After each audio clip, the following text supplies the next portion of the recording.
The FBI's are now looking into him. The FBI's? There's multiple FBI's? I had no idea there's multiple. Both of them? Yeah, the federal booby inspectors are looking into him. Welcome to the Beacon House Podcast, recorded live in Knoxville, Tennessee.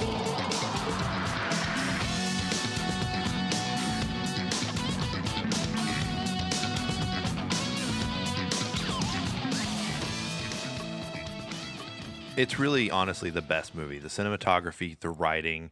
It's probably the best masterpiece that I've ever laid my eyes on. Like, everyone should go see The Dirt. It's just so fucking good. It's so good. It's true.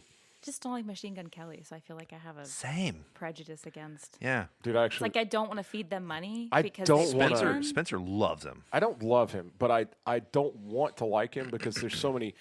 This is a big subject for me. So on the way here, I listened to an interview. There's a really, really cool podcast that happens on Spotify. It's called Rock This with Allison Hagendorf. And if you don't know who she is a very, very knowledgeable about rock music.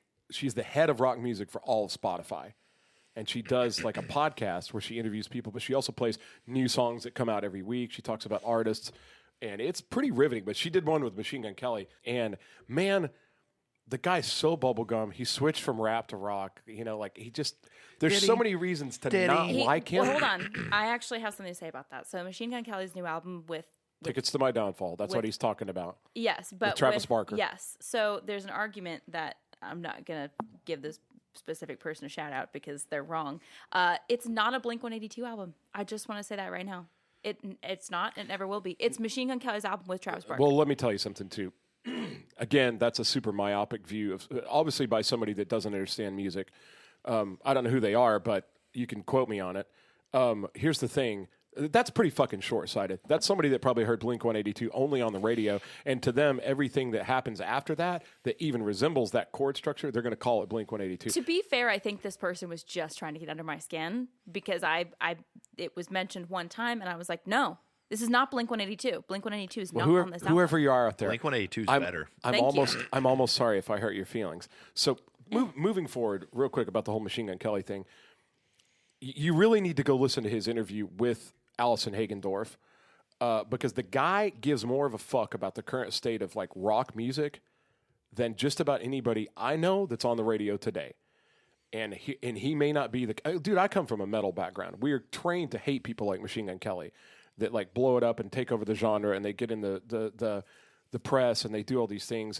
But man, to me, I don't have to convince anybody else of this, but to me, I think he's the real deal. I really do. I think he gives a fuck about iconic rock stars. He gives a fuck about the genre. He's trying to move it forward. I don't know if it was him playing Tommy Lee in The Dirt that like brought this out of him. He decided to lay down the whole rap career, which is pretty stupid to be fair.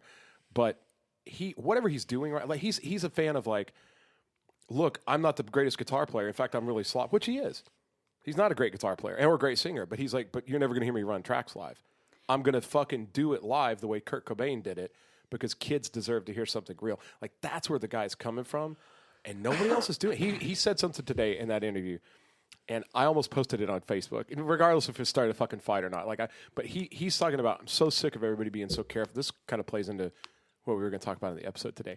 But he's like, he goes, if I have to listen to another decade, another 10 years of politically correct rock stars, I'm going to fucking get a shotgun and shoot my fucking jukebox. It's not rock and roll. Don't hand it to Courtney Love. Whoa. Oh. I do have a question. She'll shoot him with it. I do have a question. But he's trying to repopulate this idea that like you have iconic rock stars like Prince that will make people like give a fuck about the genre instead of everybody this cookie cutter thing. But did he pick up this role? Like, did he become this? I'm not going to say he's becoming a new person or whatever, but did he become this or have these new insights after he and Eminem went through that whole? See, that's what a lot of people say. But if you listen to this interview, I don't think so. I legitimately don't believe so, because he talks about like being on the Sunset Strip and looking. He read every single one of those books by Guns N' Roses, Motley Crue, all the rock star books, like the Pearl Jam one, the Alice in Chains, like all that stuff was in his backlog before he was a rapper. He was a guitar player before he was a rapper. And then he left the rap game. Can he change his name because I just can't find myself being inspired by anybody named Machine Gun Kelly. mean, I would much that's rather fair. listen to Rainbow Kitten Surprise. I would much rather listen to, like, I don't know, Glock 9 Steven or Don't know who that is. like 12 gauge Sally. You know, just anybody. Like, He's taking a piss take on me. Have you heard Tickets to My I don't Downfall? know who that is. No. It's pretty good. I've heard a couple of songs, but It's not bad, because dude. the same person tried to say this is Blink-182, which again I think this is I'm just pretty sure trying to. no one in Blink It 182 is- sings like Machine Gun Kelly, where he's just like, I don't know where I'm going. Well, the drummer in his band is from Blink 182. I know, but the way he sings and like the way he carries But I the don't- rest But of it's it not Blink-182. is not Blink 182. It's It, not. It doesn't sound anything like Blink 182 to me, sounds like Yellow Card. Yeah. or Green Day, early Or- Green Day. Yeah. But that's a whole. That's a genre. That's not one Blink band. 182 a little bit in the out, but it's not Blink 182 because it's not Blink 182. I think that may be more. I don't know, man. I think that's people your age. No, I agree. It becomes Blink 182 Yeah, you automatically. young whippersnappers. No. I'm just saying that like there's so many things before Blink 182 that sounded like Yeah. Blink 182 didn't originate the Right. style either. Right. Like that's been happening since the Ramones. You know, Yeah, like yeah. I think he just decided to get into a genre that wasn't very popular that needed to be like have a little bit of life breathed into. I don't know, man. You got to listen to what the guy says, but when he talks, I believe him. Like, he talks with so much fucking passion. He was talking about being on the Warp Tour. When you And talk, all these- I believe you. All these bands on the Warp Tour. He goes, Don't give him that power. he goes, all the fucking bands on the Warp Tour are wearing comfortable shoes. They're all wearing like New Balance and shit on stage. He goes, what the fuck is wrong with you? He's like, that's not rock and roll. Like the guy Get cares. blisters. He cares about something that I care about. He cares about the actual credence of rock and roll, not just the MP3 and not just the trend, not just what's cool, but the fact he believes in something that needs to be kept alive. Did y'all ever have a Zune? What? No. Okay. No, nobody with a fucking brain. Yeah, had a Zune. no one went, oh man, Zune's gonna be real big. Also, I if was I'm just asking. if I'm punchy on this episode, it's because he inspired me to like speak my mind and not to be so careful about everything because he's right. AKA, sorry, I'm gonna be a dick this episode. No, but he's right. That's rock and roll. Rock and roll isn't about being careful. It's about being unapologetically honest. Yeah. that means And whenever- somewhere in there, that means when we see Spencer on stage, he's gonna be wearing high tops. Do you think Marilyn Manson follows that same logic? When he's beating women, maybe. zing. More than that, but Yeah, who knows? the FBI's are now looking into him. The Are they? FBI's?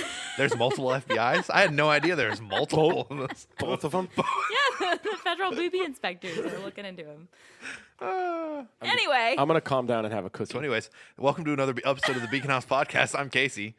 I'm Spencer. I'm a hunter. Prepare for the news.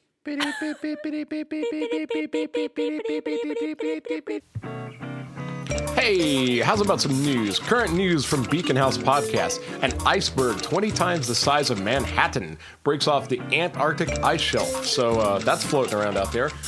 Trump speaks at a CPAC conference in Orlando, hints at a 2024 presidential run. Ugh. 2021 Golden Globe Award viewership down 60%, their lowest rating since 1995. San Diego Comic-Con to be held virtually for the second year in a row, with in-person events planned in September. Fingers crossed. 6 books by Dr. Seuss will no longer be in print due to offensive imagery. Elon Musk, SpaceX, Starship SN-10 explodes in a ball of flame after nailing a very impressive landing. Texas Governor Greg Abbott ignores CDC warnings and ends mask mandate and reopens all businesses at full capacity. And last but not least, Pope Francis becomes the first pope to visit Iraq in an effort meant to show support for Iraq's rapidly shrinking Christian population and promote religious dialogue. That's all for your news this week on Beacon House. And now back to your regularly scheduled programming. Man, this cookie's good. Are you guys just gonna? Is Cookies are this so episode gonna be fucking good. ASMR? Wait. You guys eating cookies? If anybody hasn't figured out, obviously Hunter isn't here today. This is our friend Fryingpan is joining the podcast as a third member of the trifecta. But listen, you typically have a very restrictive diet. Like when I've talked to you, you do. Are you vegan? Are you totally vegan? No. I eat meat. Dairy? No I eat- dairy? I eat meat and I eat eggs. Okay. The only thing I don't eat is dairy. Is that's not pescatarian, is it? No, What because that would mean I would eat fish. is it? FOD? What do you call your diet? Do you have a I don't. I mean, it's just a gluten-free, A pain in the dairy-free ass. diet. Also, yes. No, it's just a gluten-free and dairy-free diet, and then I try to avoid processed sugars for the most part. I do divulge in those every once and again, but Same right here. yeah. Well, but I couldn't eat those. Those might kill me. Well, I was going to say these cookies you made are so fucking good. Thank you. Are these Years of perfecting are the these recipe. healthy in any way? There's no like. No. These aren't gluten free. Or This No. is the real fucking Yeah, deal. that's the real deal. Like I can't eat those. They look and smell amazing. My apartment smells amazing right now. It's worth dying for. Yeah. No, There's placenta in it. it's not. What? Placenta. Ew. What country are we in? I don't know. I want to talk about Coca-Cola. Here we go.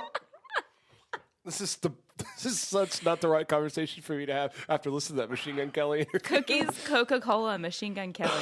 Coca-Cola. Here, let's go. Woka-Cola. Yeah, Woka-Cola. Let's fucking get it going. I mean, I talking don't- about okay. people who should be less white, Machine Gun Kelly is hold a on. perfect like I example. don't know anything about this. Like I know a little, I guess. I know a little more than you, but I think Spencer knows most of it. No, I just put it in the news segment last week, a brief thing, but all that the only notes I have on it. So Coca-Cola, Coca-Cola. Coca-Cola. Coca-Cola Costa. Hey, well, Too that's a big soon. fucking edit Too there. soon. And Gina Carano all in one episode? She loves Pepsi now. Bro, I'll never be able to work on Lucasfilm anymore. So, Were you I working on loved it you as before? Baby Yoda. thanks, dude. Coca-Cola hired white fragility author Robin DiAngelo for diversity training, in which she put together a presentation instructing the employees of the Coca-Cola company to, quote, this is a quote, be less white, end quote. And then it came with a bulleted list, which you could probably pull this picture up on your phone, a bulleted list of things that it means to be white. And I would actually like, if you could pull this up, the picture, I'd like you to read all the things that she told this company it means. If you're white, it means this. I would like to know what she means by be less white, because I don't understand how somebody can be less of How fucking interpretive like, is what that? Yeah, well, Right. how like okay, all right. So this is what she break it down. She confronting racism, understanding what it means to be white, challenging what it means to be racist. Okay, I understand that. To be less white is to be less oppressive, be less arrogant. stop. Let me. Okay, so that infers. I hope that I'm not about to make an ignorant statement. To be less white is to be less oppressive, but that would infer, in the opposite logic, that to be normally That we are inherently oppressive. it would mean to be a normal amount of white means to be oppressive. So if you're less oppressive when you're less white, that means that when you're just average white, you're average oppressive. Whereas, does anybody with a fucking first grade education or higher actually believe this? all I know is Coca-Cola's backpedaling. Well, and they hard should be. right If now. they're going to have a conversation like this, it needs to say something along the lines of how to be a human, How to be less racist, maybe. or just how to be a human. Because a couple. Okay, so the next bullet points here are: be less certain, be less defensive, be less ignorant, be more humble, listen, believe, break with apathy, break with white solidarity. Which is weird because I'm white and I do most of those things. This is absolutely bananas. This is bonkers. This is batshit crazy. This is This is almost as bad. This is the second worst offense Coca-Cola has ever done. What's the first? New Coke. New Coke. They See, put out, we're not from the 80s, so we don't really when understand that. they tried to turn, they put out New Coke and it tasted just like Pepsi and everybody quit buying it. I thought it was when they took crack out of Coke. Or when they did Clear Coke or whatever. Was that Pepsi that did the clear soda? All I know is that this Coke thing reminds me of Gillette. What did Gillette do? Did you not see the Gillette where it was like, be less of a man? Or What? Let me ask you this: is it okay to say "be less" Of then, anything? and then insert your race? Right. Like, why is it okay to say "be less white" when you can't say "be less Mexican," "be less black," or- "be less Asian," "be Right. less," Or be less man. or be less- "be less female," Yeah. because that means to be more certain. That means to be More more. assertive, more Yeah. going for what you want, more. I mean, and that's What? How on earth? Who is the executive that made the fucking decision to have this charlatan that wrote this? This absolutely. This and again, these are just my opinions, and the opinions of the station are not necessarily reflected by the opinions of the speaker. But as the speaker, that girl can stick that book straight up her ass. White fragility is the absolute. I actually think it was a PowerPoint. I don't think it's worth lining a birdcage. no, White Fragility is a book. Oh, the book. Oh, I gotcha. Yeah. Almost a book. Because after we released our episode talking about like the whole George Floyd thing, we had certain people reach out to us and they were like, "You should read that book," and I was guys like, know "That's there's a- weird." And you And know what? I'm not racist, so I'm not gonna. You know what? I did read through the book, and every page is filled with something that almost would be as useful inside a human brain as it would to chalk a tire when you're changing the oil in your car. It is absolutely a pile of shit publication. But that said, I think what most people think it means is that there's a good meaning in there. Is that absolutely we've got to break down racial barriers. But I believe that, and let me see what you guys think. I really would like to hear what you think about this. I think the only way to destroy racism and all these racial barriers is to just eliminate the need for race to matter at all. Right. You can't do that. Why? Why can we not be human? Unfortunately, because of white people. There are certain So explain- white people. explain. There are certain, like the KKK, for example, is a group of white people who think that they are better because of their race. But how's that How are you going to tell them race doesn't matter anymore when all their beliefs are that race matters and I'm white and I'm the best because of my Well, bringing that's up? my point. That's the fight. I think that's the fight. But it's not just against white people. It's Right. against any people. Oh, that this is definitely a broad fucking stroke that Yeah, I feel like anytime, like this whole thing with the Coca-Cola company, they're basically saying like it's okay to shit on race as long as it's the white race. It totally eliminates any chance of the white people to be, to cross any bridges, to grow in any way, to help mend racial barriers. It also kind of discredits white people that have never been racist for years well, that book White Fragility says that we're all racist. because we're The white. moment we're born, we're all racist. Yeah, yeah. And yeah, look, I'm here to say, at some point, somebody that's an intellectual read that book, and they continued reading after they read that. And that's what's wrong with the fucking world today. I don't know. I don't know what intellectualism is anymore. What's called I thought you were about to say I don't know what intellectual means. Well, Let's be like, what? How? What? I don't want to say intellectualism because I would never try to define that. That sounds like something somebody says. There's a pretty good book that I started reading. It's called Anti-Intellectualism in America or something along those lines. Whoa! It already sounds. I'm already mad at. It's actually good. It was written, I think, in the 70s or 80s. It was written like years ago, and it talks about intellectualism and how people saw intellectuals in that day and age in America, and how people, had groups, of intellectual meetings and stuff like that, to talk about like philosophers but it just went to talk about the different types of intellectualism that were founded. Like, to me, an intellectual is somebody that possesses critical thinking, that can think outside of like specifics of you have to think this way because you're white or because you're black or because the media tells you to or because this thing or that thing is popular. Like, to me, anybody that lets 1963 is when it was written. I apologize. anytime somebody lets their phone tell them what's cool to think, that person is not an intellectual in my book. You're letting somebody else tell you how to think and feel. you It's can't- almost like believing what your parents believe just because you were raised in that environment. Fantastic analogy. I mean, you have to learn to think for yourself. And if you take what you think and what you believe based off of what your parents have taught you, and believe exactly everything that they think and believe, you're not thinking for yourself. Now, you can take what they think and believe and form your own opinion. Whether that opinion stays stagnant to what they believe, I think is I think you need to get out of the world a little bit more. Something. And I think this is exactly what Casey said, like, in the previous episode. Like, the snake will begin eating its own tail. Yeah. This whole Coca-Cola thing was a huge bite. Oh yeah, I mean, and I understand that there's certain people who think that it's going to get way, way worse and it's never going to get better. I just can't see it that way. Yeah. Because of how we are as a society. Eventually, it'll be uncool to be this woke and in an echo chamber, and it won't be seen on campus.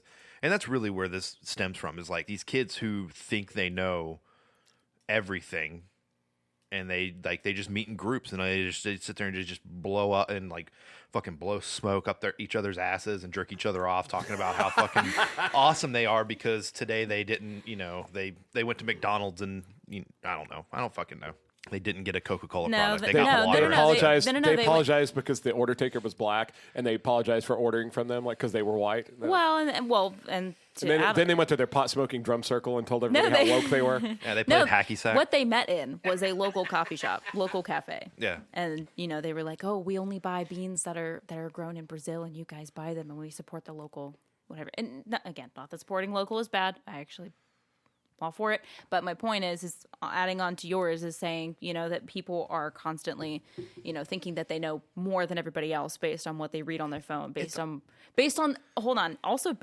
what just the title of the article is. Not even reading the article, not reading any of the comments, not reading any other forms of opinion that aren't your own. You're just not expanding. Well, let me ask you this. Do you think, and I don't want to call you out on this because me and you don't differ in age that much. But physically, I am an old lady. Yeah, that's true. You're at least Spencer's age in mind. That's 100% true. You have a cat and bake cookies. So, Spence, I didn't mean that I was just thinking how awesome that was. I was like, you're really great. But do you think this all stems from because basically the population of people who are the loudest about these causes and who are trying to overcorrect to a point where even the people they're thinking they're helping are going, you're not helping me. Yeah. You're making it worse for me. Like during the riots, when you had all these kids from colleges driving to different cities where the riots were happening and writing Black Lives Matter on the wall and smashing windows, and you had the lady going, "Stop!" The black lady, yeah, that owns the bakery. Yeah. Hey, she goes, stop defending my honor! You broke my fucking window. You broke my window, but also they're gonna think I did this, right? And it's not me; it was you, and you're doing it for Instagram. And I honestly think it stems from just a low self-esteem in that population. All these people who want themselves to look like they're an individual and that they're interesting and they care so much about what other people think because of what social media and influencers have done to them. They've never been able to look in the mirror, look at the person and go, I like that person for who it is, and I don't care what other people think. They look and they go, what do other people think of me? That's what makes me me. I agree with that, but also coming from a closer point to that generation, would like to say something along the lines of, I think it has a lot to do with the stagnancy that's happened a lot over the last few decades. I think we've kind of started to build up into the riots and to, fighting for what's right and fighting for what matters. And I think our generation kind of got tired of letting people just sit by and spew their opinions, and treating, our generation like children when we are in fact adults. I'm 25 years old. I still get talked down to like I'm a child. Not going to say who by. But I have done so many things in my life to advance my worldviews. I have moved states all on my own. I started living out all on my own.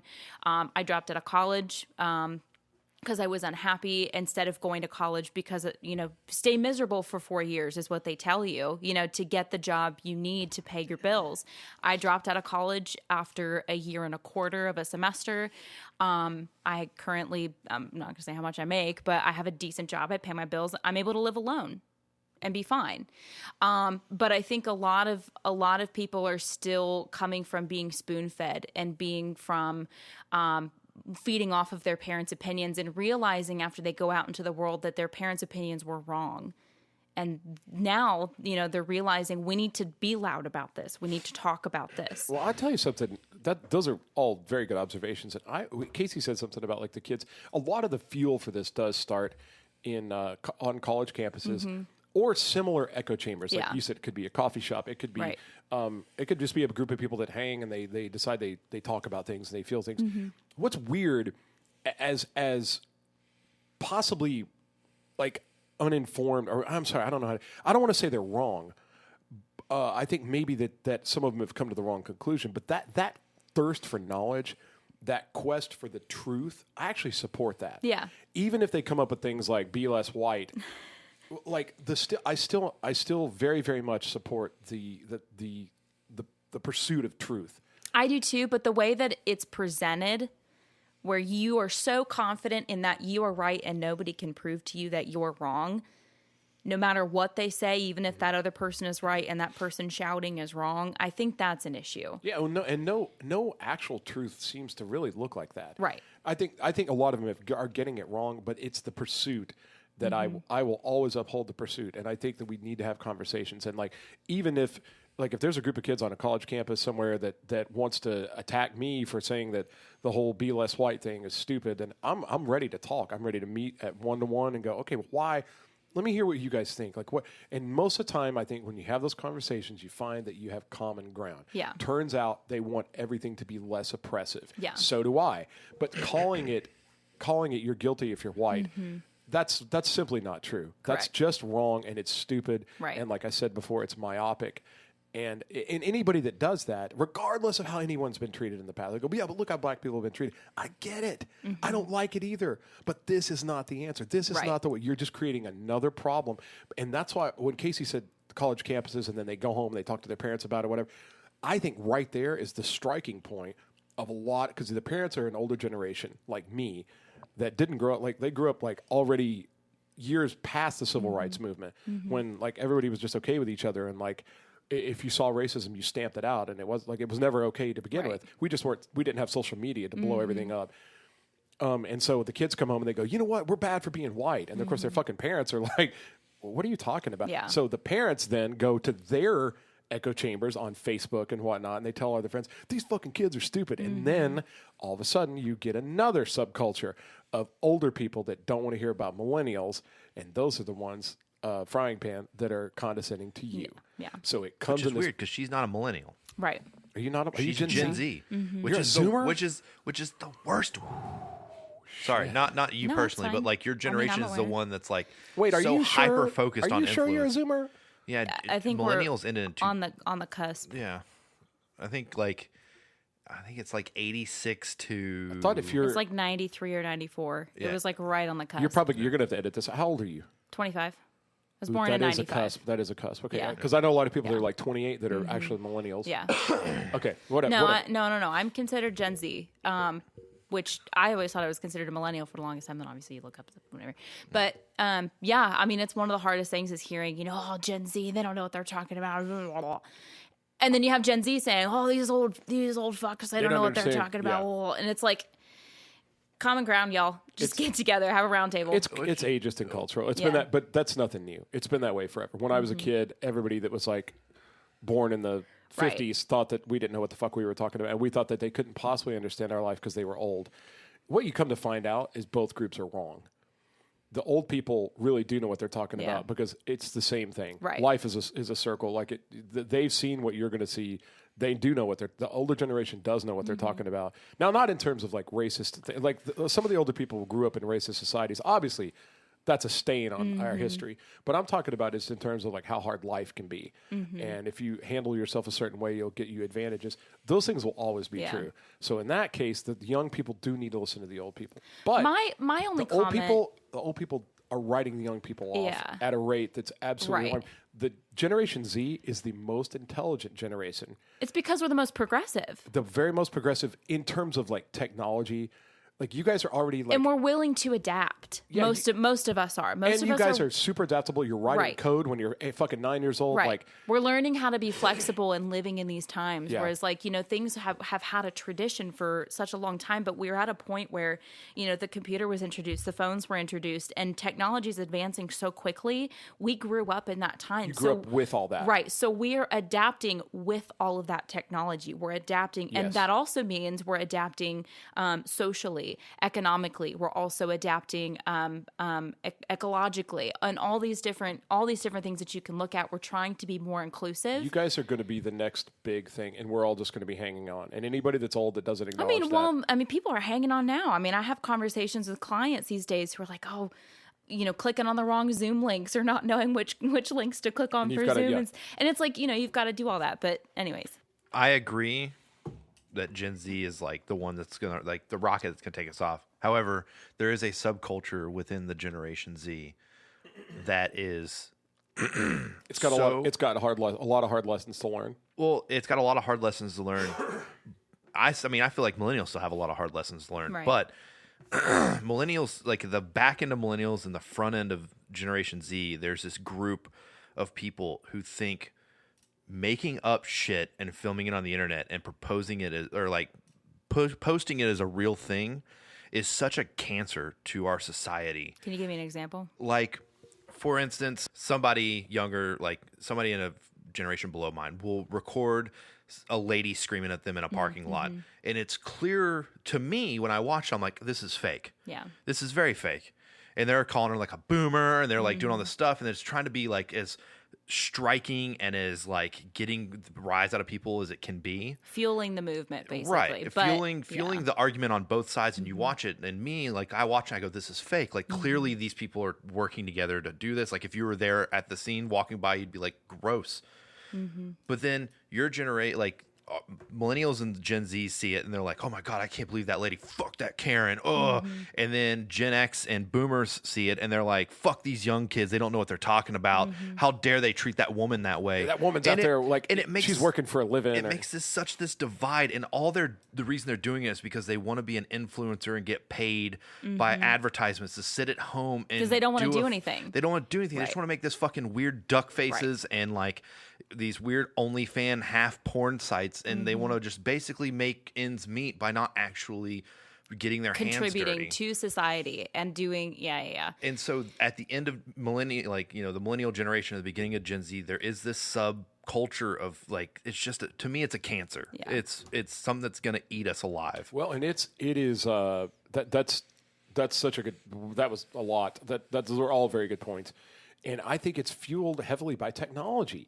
So a lot of the TikTok generation, the duck face and the whole thing, and the influencers and getting paid and OnlyFans and all of it, that 100% goes hand in hand with the current technology. Like there were things like people were gaming the system back in the 80s and I'm sure in the 50s and the 40s, people were running scams. There are all throughout human history. Somebody's found a way to like beat the system and get money for nothing and like work, you know, not have to work and screw people over, whatever. But now it's got such a technological foundation. Every time there's a new app, there becomes a new way to like get people to donate money, and there's and there's Twitch, and there's like, you know, like there's so many things on Discord, and like it's exploding at a rate where now technology is starting to be the big interloper. Like if you've ever read C.S. Lewis and he's talking about how miracles happen. I'm not saying technology is a miracle, but you know, he talks about that miracles don't violate any laws of nature. They simply introduce something. They introduce new facets for you to violate those laws of nature. Right. And to add on to that, it's interesting that you say that because I just shared a meme, as it were, that says, they say video games make you violent, but hundreds of years ago, we burned people alive for being witches. So probably humans are just garbage. That's true. And well, like what he said, what C.S. Lewis said about things that change the course. He said the natural laws are like a pool table. And the balls move according to the laws of physics and everything like that. But what they don't predict is if you were to grab a cue off the wall and nudge one of them in a direction, once you did that, it would still behave according to the laws of physics. But that intercedent is what changes the course of things. And I think technology is that intercedent to our future and our entire story right now. Just like with like Andrew Yang talking about all the jobs that are going to disappear due to automation. Like human history is actually going to have a big left turn. I think we're probably on the cusp of it now, where a lot of the life that we're comparing generations to, everybody's life is going to change. And it's possibly, like you said, it's progressing so quickly that just nothing's going to look like it did 100 years ago, even though the previous 300 years all look the same. Right. Or whatever. But, I mean, you know. So does technology, I guess, progress faster than... I guess it's all technically technology. Our brains, this is a great discussion too. I've thought about this a lot. Our brains are so incredible. Like technology is not going to catch up with our brain for a long time, but our emotional maturity is lagging very badly. I think the whole idea that people just want to get mad instead of get together and look for a solution, find common ground, that kind of thing. Which is what Facebook was built for. You know, it was built to connect. Well, it was built to connect people, right? And then we turned it into something to fight over. Yeah. Well, it's one of those things where you see posts on Facebook now where people have this. They post things that are definitive. It's like, I saw this. You know, I'll use an example. Won't use the name of like. This stage had this symbol, so clearly it was a Nazi thing about this, and it's like, okay, I mean, that's possible, but it also could just be a coincidence. Like, I highly doubt they did it on purpose, like some like fucking undercultural Illuminati shit. I'm pretty sure they just like... No, it was Joe Ewer. We all saw it. It's okay. Call him out. Joe, okay. We love you, Joe, but like, what the fuck was at that stage? Like, come on, buddy. Are you constipated? You need to get more fiber in your diet, dude. More Fiber One bars. I was trying to be nice, but okay. I love you, Joe. Well, and I almost posted underneath when he goes, Republicans are Nazis. I almost went. Meanwhile, Biden's bombing Syria. Nobody's getting a stimulus. But hey, Well, and then the House passed that. But now it's got to pass in the Senate. I know. Still no money coming in. But the bombs are dropping, and the bombs are dropping, and the bombs are dropping, and the bombs Isn't are the dropping. Senate? Good luck being a kid running around in Syria trying to have a kid's life. Everything's going bad. There's a plane in the sky, and you're going to die. I'm gonna have to No edit stimulus. Is this going to be a WandaVision type No stimulus. situation? You don't I'm think sick. we're gonna get our stimulus check? Well, not yet, but No, they're saying they certainly mid-March. didn't vote on it. They didn't have to vote on whether or not to bomb Syria in the Senate. Yeah. Now, Look- isn't the Senate majority Democratic? I guess, but they still got to push this whole thing through it. You know, like I don't know, man. I'm all for whatever, but that idea that like, oh, one form of government was bad, but another form, it's all bad. Guys, you know who I miss? I miss Tulsi Gabbard. I do too. I thought you were about to say you missed Donald Trump. Ew. All I'll say is this: Tulsi Gabbard has been liking and commenting on all of Gina Carano's posts. Like they're about to bro up. Like they respond to each other. Were you the one that posted the Gina Carano for VP and Tulsi Gabbard Tulsi for Carano president? 2024? Yeah. We won't bomb Syria. Not only did I post it, I made it. Oh my gosh, how nice would it be if we like had a year without war? How nice would that be? I don't. That's a weird question because I feel like it would do more bad than good. I don't. Peace? You think peace would do more bad than good? Well, you have to think about how much money we make off funding war. How much money behind closed doors gets passed to fund our But imagine our if- society. Imagine We if don't we make threw money that off- money into social programs, though. I mean, sure, but we still have to make that money, which means we still have to make war. We spend I don't money think- on I don't- war. We don't make money on war. War is only profitable to private industries like the military-industrial complex. I have a feeling that Like you and I don't benefit from war. No. War costs us a lot of money. It lowers our standard of living. No, and it kills but- a lot of people. But also, I feel like with all these stimulus checks and all of this debt we're getting into, the way the government's paying it off is by creating war. Right. Like do you think the Taliban just got our weapons because they stole them off dead soldiers? No, it's because somebody over here went, "Hey, I have a stockpile of these weapons. Buy them from me for $1 trillion," and they made it work. But that wasn't the American citizen. That was like shady private groups. People who live in America and who are paying taxes in America. You're saying I don't think the people that sell weapons to the Taliban pay taxes in America. Well, no, I don't I'm think they pay pretty taxes. sure But they're they are in tax Americans. exile. I have a feeling they are American citizens, and I have a feeling that some of them probably do work for our government. Maybe. But the average American citizen absolutely loses. Or Well, war. it's like they they're go. pulling a Stark Industries on us. It's and one we're of those things making the where weapons for our military, but they're also selling them to the other military. I just feel like it's our So government. they're also selling them to the southern military. I don't know what that's probably something George Cullen said, but I feel like basically our government went, "Here, have this big stick," and then they looked at us as the American citizens and went, "Look how big their stick is. Let's get them." And then we have a bigger stick behind our back, and we just beat the shit. Well, we also and take pieces caused- of our stick and put them in different countries. and set up- police. Right. And how much money do you think we make policing other countries? There's no way We don't make that any money off of it. dropping off, like just going no more war. It'll never happen because I think we would. Well, that's the manipulation of power. That's not financial gain. There's a big difference in that. Like we occupy 140 countries around the globe. It's phenomenally expensive. It absolutely makes every dollar in your pocket, and my pocket, worth less. It devalues our currency. There's no profit to be made off of it. If there's anything they're profiting on, they're overthrowing other governments. They're doing a regime change. That's what Tulsi talks about a lot. And then ultimately they have power in other countries. But it's not like somebody's getting rich off of it that you or I know. You don't. Oh, I know. I don't think it's you or you. Someone we know. But when they put someone new in power that they pick, you don't think that they're getting some money from that country in the back end? I think in the long run, but I think it's way complicated. Like I think politically they could get money I for just think- campaigning and stuff. Now, I think what you're saying is these private sectors who are selling their weapons to other countries and making a profit off of that. Do you think they're putting that money back into the economy though, Fuck no, like Lockheed Martin. But- or are they putting that money into creating more weapons to keep selling? No, but the moment the U.S. government goes, we're not participating in war anymore, those private sectors have to still make their money. So they're still going to give weapons to the other side. Well, there's still going to be defense contractors. I think what she's saying. The point we're making is those people aren't just in business because there's war. They could still spend that money. They could still make jets and bombs and missiles to protect us. but do we really need to be overthrowing all these different governments in order to do that? I absolutely agree. I'm playing devil's advocate mainly here, just because I don't think that whoever controls and like whoever benefits from war, I don't think they're a good enough person that whenever people are like, no more war, they're going to go, okay. They're going to go, no. I need to find a way to I agree with you. It's reestablish. just the thought of a year without. Oh, that'd be fucking great. That'd be so nice. I'm sure there was some time in the 1940s where that was like a year that, maybe the baby boom where it happened. Are you a baby boom? No, you're not. No, I'm Gen can't. X. I know, math. I'm the latchkey kids. Can't do math. I'm the Sorry. 80s kids. I took one math class in college and never had to take it again. I'm Jimmy Fallon's age. I'm fucking I'm John. You're Jimmy Fallon's age? Yeah, I'm the who's the guy that held the fucking radio up? John Cusack and whatever. I'm that gender. I'm the Breakfast Club. Okay. I'm those people. Say anything. Say anything. That's why I'm latchkey kids. Gen X. The generation That's that why invented. he's, I'm the generation that invented everything, like the internet and, The everything, and nobody phone. remembers us. They're like boomers and zoomers.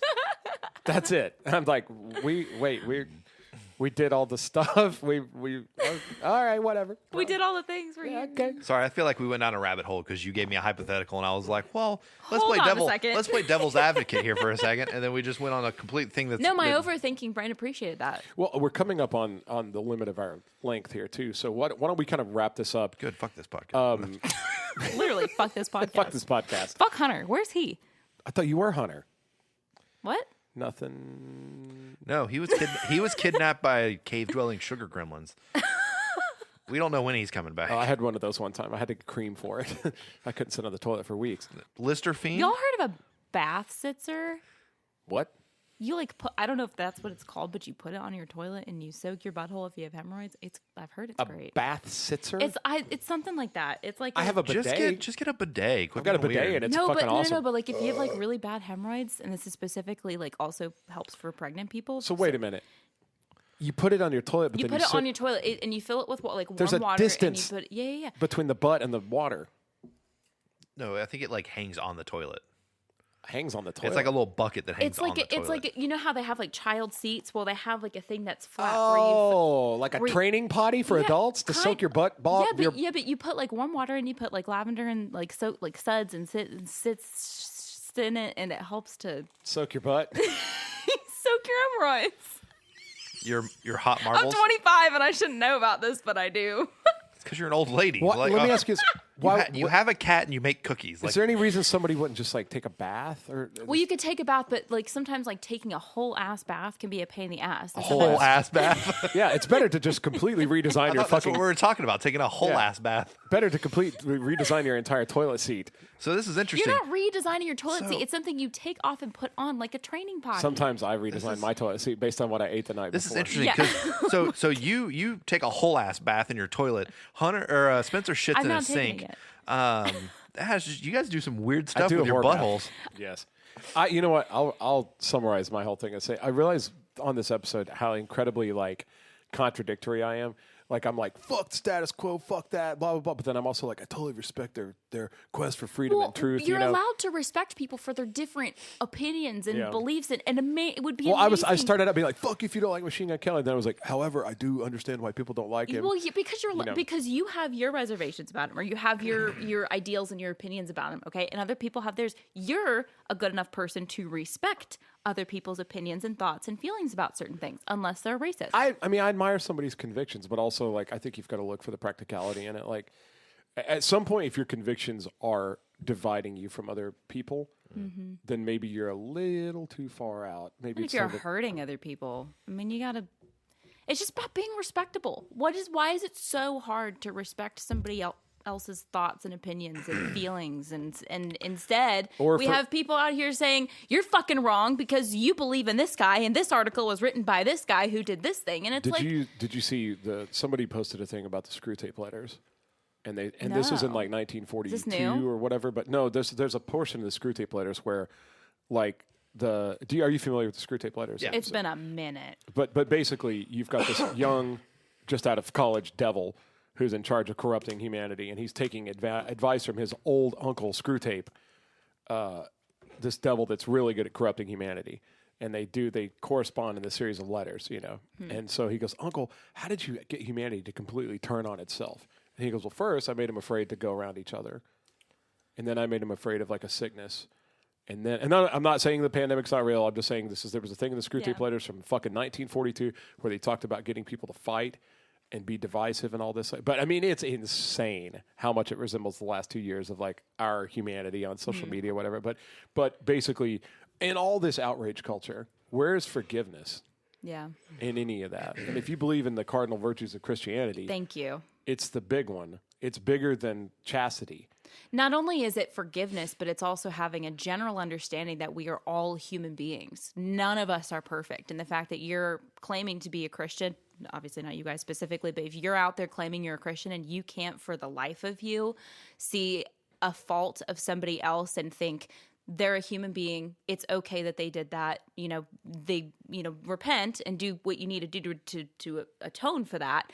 But instead they take it upon themselves to judge and to be the hand of God, as you will. And I think that exactly what you just said is, to me, one of the most troubling things about the entire cancel culture, woke culture, outrage culture. I know that somewhere a lot of the people, I think some of the people are just on the bandwagon, but some of those people are probably striving for something they see as good, but they're missing a lot of real important things that go along with getting good. Right. Like seeing the other person's viewpoint, learning to practice forgiveness, for allowing people to just be different. Tolerance. Where the fuck did tolerance go? You know what I mean? Forgiveness. Yeah. Well, I mean, at the end of the day, when, you look back on this conversation, you look back on society, and we really hone in on what we are as a race of humans. We all got to stick together, and no one buy Pepsi. It tastes like shit. Don't do that. It's gross. Pepsi's gross. I'm going to pay for a Coke with Monopoly money and see if they take it. Pepsi's shit. Good night. Oh my.